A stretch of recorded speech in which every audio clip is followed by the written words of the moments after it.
As you know, Congress is trying to wrestle through President Trump's big, beautiful bill. I really do wish they'd stop calling it that.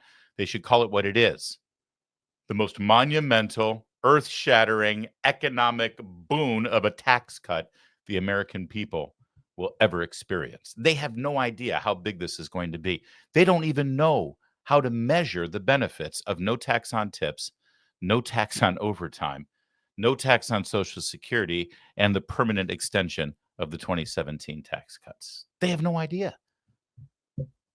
That's what this bill is. But they're juggling around and they're saying that the cuts aren't big enough. Of course, the cuts aren't big. That's not what this is. It's not a cut and spend bill. It's a tax cut reconciliation package.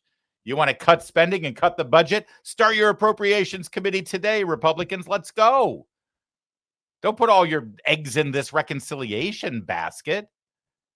You're in charge. You've got Article 1 power. Start the committee hearings now on appropriations for 2026 and cut all you want. But give us our tax cut first. In fact, it's not just any tax cut.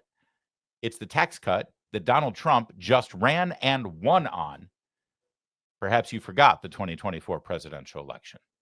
That's kind of a mandate. So why don't you give the people what they voted for? All right. Enough of my lecture for the very small handful of Republicans who are going squishy on this thing. What I really want to tell you is that as dysfunctional as Republicans may seem right now, as they figure out a way to pass this thing, Democrats are about 1,000 times worse. They've got nothing. It's an embarrassment, actually, right now, even from the people who are supposedly their top legislative and political geniuses. You know, like this person. Remember her? She's back because it's all about the children. She's not a speaker anymore, of course, or a majority or minority leader. She's just one of 210 Democrats. She's a backbencher. But when she speaks, people listen. So it was time yesterday for her to finally put down the hammer on the Republican reconciliation bill. And boy, did she deliver. Check this out. This is fiscal engineering to reduce the role of government in the lives of the American people where it is most needed. Where it is most needed. This is Robin Hood in reverse, taking resources from where it is most needed, the people who need it most, and giving it to those who need it less, the billionaires in America. This is shameful, and it is a fraud.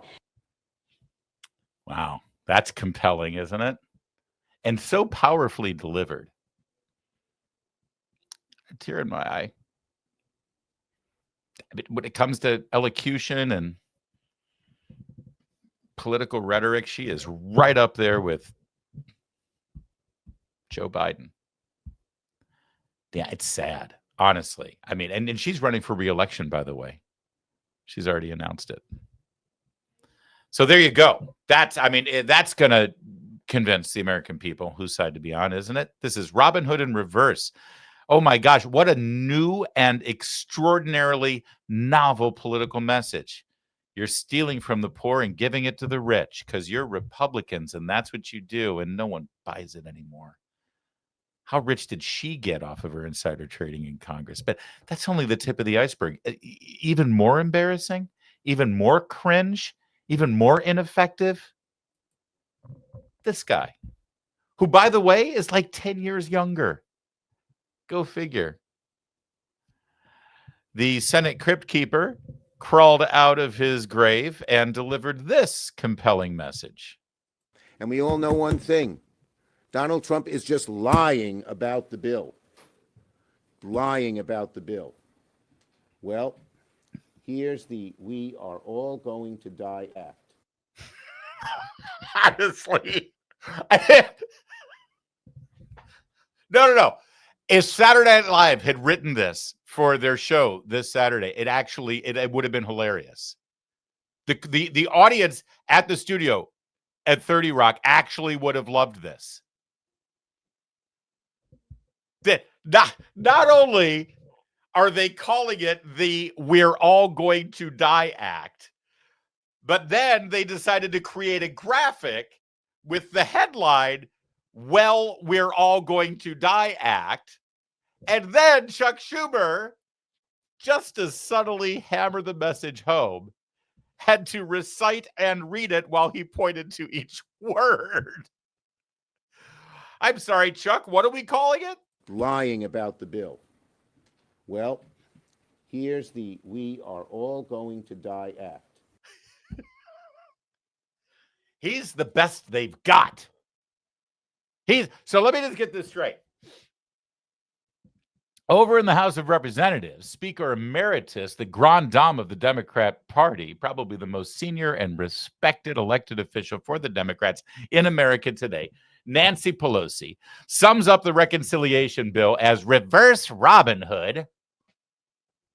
And then you flip over to the Senate and Chuck Schumer says reverse Robin Hood. That's pretty good. How about we're all going to die? And even Democrats are laughing at them. It truly is pathetic. But that's actually not the worst of it. We also had committee hearings yesterday where Democrats once again had their script, had their talking points, and they were all ready to hammer Trump administration officials who were there to talk about the Reconciliation Act as well as fiscal year budget for 2026. Let's start with Russ Vought. He's your OMB director, and for all intents and purposes, he's the guy now in charge of everything Doge.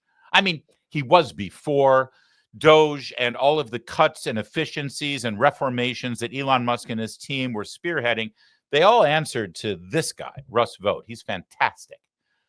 Even though Musk is gone now, the team is still there, and they're still doing their work, and it's up to Russ Vought to turn all the Doge recommendations into action. But first, because of the rescission package that's already been put up, that'll get rid of USAID and defund the Corporation for Public Broadcasting, no more PBS, no more NPR, praise the Lord. But now this is about making sure that the government tightens its belt, gets better, gets more efficient, and stops pissing away your dollars. Russ Vought's job is to get that in the budget for next year. He had to square off against the most ridiculous, laughable, mockable muppet of a congresswoman. You know her, you love her, check her out. I appreciate your response. Thank you so much. I yield. Thank you, Ms. Womack. The chair now recognizes the ranking member of the full committee, Ms. DeLauro. Thank you, Mr. Chairman. Very quickly, if you don't pass the $4.5 trillion tax cuts for the wealthiest people in the country and the biggest corporations. I'm sorry. I got to jump in real fast. Look at who is leading the charge for the Democrats right now against Donald Trump. You got her. You got her. And you got him. This is their dream team. This is who they've got. They're speaking on behalf of the people. The people who care. The people, the downtrodden, you know? Okay, so please, Purplehead, Delario, tell it like it is. So I want you to watch the most important thing in this clip that you're about to see is the demeanor between, purple hair on fire, Muppet woman, screaming about all the people who are going to die because of all the cuts that the Trump administration is going to be putting through. And then just watch how Russ Vought handles it as he represents the president and you, if you voted for the president. Watch, you tell me who you believe. You tell me whose side you're on. My friend's comment, who is gone now, about the Constitution. Read the Constitution. And there are many Republicans who have said that they haven't read the bill, and they're troubled by what's in this big, ugly bill that you're discussing. Let me just talk about empowerment. You speak about a tradition in this country, which is in fact fiction. You say over 200 years, presidential empowerment has carrying the day for all of you. You think you're so captured by the lie that you founded a multi-million-dollar think tank to republish the lie. I'm familiar with this work. The quality of the work is so bad. And let me just say, to characterize it, this is page after page, going back to 1789, of what people looked at in terms of impounding or stealing funds. And let's just tell this, that even in your fake history, almost all the examples that you document demonstrate that presidents have historically only delayed or refused to spend money when it was the Congress who gave them the power to do it. It's Article 1, Section 9, Clause 7. That is operative. There should be no debate. You have impounded and stolen funds that you have no business doing. Now, that's quite a charge, and Russ Vought will respond to that charge. But she's claiming that he has impounded and stolen federal tax dollars, federal dollars in the budget that she demands he spend, and he refuses to do it. That's stealing, she says. He'll respond in a second. But I just want you to understand something. Because our elected officials, they all show what they care most about. They show their passion. They show what drives them. They tell us what matters most to them. And I think President Trump wears this on his sleeve. You know what matters most to him. You know what he cares about. He lets you know it, right? There's no filter there, right? What have we learned from Democrats over the last few months about what motivates them and what's most important to them? Protecting the rights of illegal immigrants, rights that don't really exist, especially if those illegal immigrants are members of gangs and criminals. Just this week, they're ready to die on the hill of family members of a terrorist who were in this country illegally, and the terrorist just firebombed and threw Molotov cocktails on innocent elderly Jewish people as they were demonstrating for Israeli hostage being held. One of them, a Holocaust survivor, who lay on the sidewalk burning from wounds due to this illegal immigrant terrorist who was allowed to stay in the country under Joe Biden. They are trying to protect his rights and his family's right to stay here and not be deported. And now Representative DeLauro here, the Muppet, disturbing looking Muppet nonetheless, look at how passionate and how animated and how ready she is to die on this hill. And I want to be clear so you know what the hill is, what she's arguing for. It's to spend your money. This is the Appropriations Committee. Their job is to decide where the money is to be spent. And as far as she is concerned, Congress doesn't work unless it's spending as much money as possible. She's not talking to the budget director, Russ Vought, here saying, okay, we appropriated all this money, and you haven't spent it all. So were you able to get done what needs to get done? Because if so, that's great. We can send the money back in a tax cut. No. No, that's not what motivates her. That's not what gets her excited. That's not what compels her here. Look, have you ever seen this Congresswoman, or any Democrat for that matter, be this animated, this excited, this passionate about you keeping your money? Just why she's going to ramp it up here because, damn it, this committee is supposed to spend money and we better spend it. There is something very wrong with her and the way she and her party look at her role, their role in our federal government. Watch how this plays out. You don't have that authority. The president doesn't have that inherent authority. And it has been documented by the courts, which is why over 250 lawsuits that have been filed, 185 plus rulings have paused Trump initiatives. You are in violation of the law. That is what we should be dealing with in this effort. Would you recommit yourself to the truth, engaging with this committee, the American people, and the American people based on the respect for history as it actually has occurred?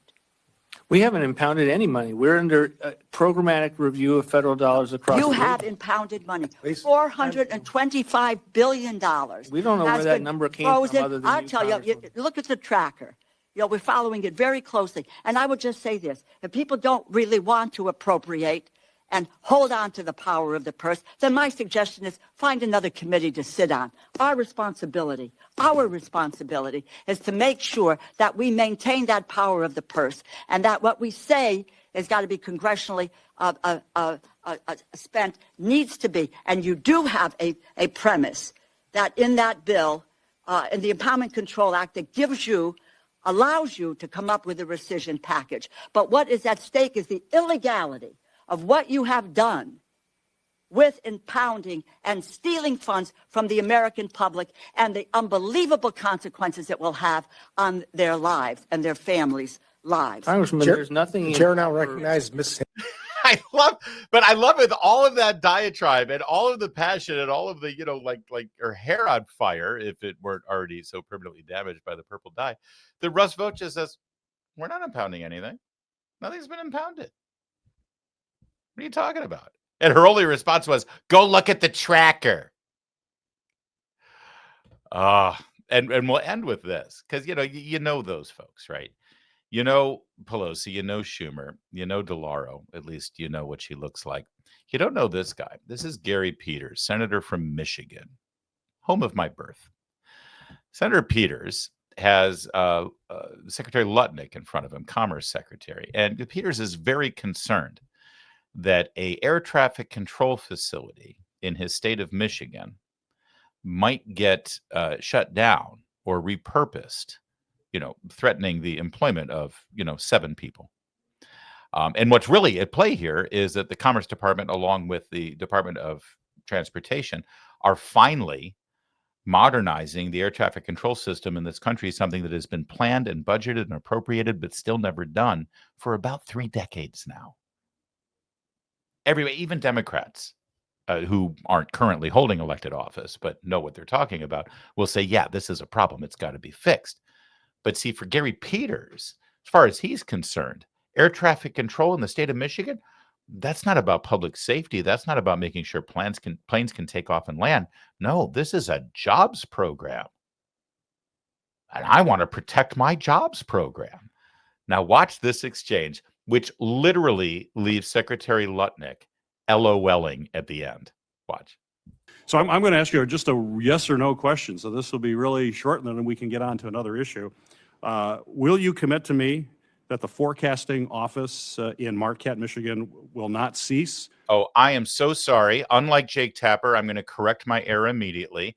This is not about air traffic control. I'm sorry. That was another committee hearing, actually, of a video that I reviewed earlier. This has to do with weather forecasting. Weather forecasting. Again, completely outdated the way we're doing it right now in America. Private sector has more advanced weather forecasting at the college level. You go to the University of Oklahoma, and they've got better stuff going on than the federal government does. This is weather forecasting that he sees in Michigan as a jobs program. And poor Secretary Lutnick, he'd like to modernize the process. So watch the exchange. I just wanted to correct the record there. All right. I'm going to ask you just a yes or no question. So this will be really short, and then we can get on to another issue. Will you commit to me that the forecasting office in Marquette, Michigan will not cease its round-the-clock operation? Yes or no would be great. You don't understand it yet because no one's explained it to you. These are hard drive computers, literally, that no one has seen in 25 years, with green screens in these offices. They should be on a cloud. Our 2,000 meteorologists should be able to watch them round the clock. The concept that we're talking about, a green screen and a hard drive. So the answer is no, you're saying? No, we were going to modernize it. We are going to staff those offices. I can commit that we're going to staff those offices, but I will commit to you that the next time you see me, the concept of having 3 people at some regional office will be laughable, because our 2,000 meteorologists and our hundreds of hydrologists will be able to stay and forecast and protect us in a modern way instead of these green screens and hard drives, and it's hard-coded and it's absurd. Okay, so a no answer, a no answer. One of Congress's biggest... I love that he ended with the laugh there. It's like, did you not listen? I mean, you need to keep this office open. Well, what if the office is running on technology from 3 decades ago? Literally, the little green screens, like Matthew Broderick in War Games, that was really super edgy and modern when it first came out, but maybe we've moved on. Nope, you see, for Democrats, all they care about is making sure that office stays open, because that's in my home state, don't you know? And that's how we get the dysfunctional, wasteful, fraudulent government spending that we have in this country, and it doesn't serve you. And that's the best of the best from the Democrats yesterday on their pathetic pushback on the big, beautiful bill, the tax cut bill, and the budget going forward. Listen, I think the thing's going to pass, and I think you're going to get your tax cut. If it doesn't, though, it will have nothing to do with these hapless fools. It'll have to do with the Republicans who just can't get their acting together.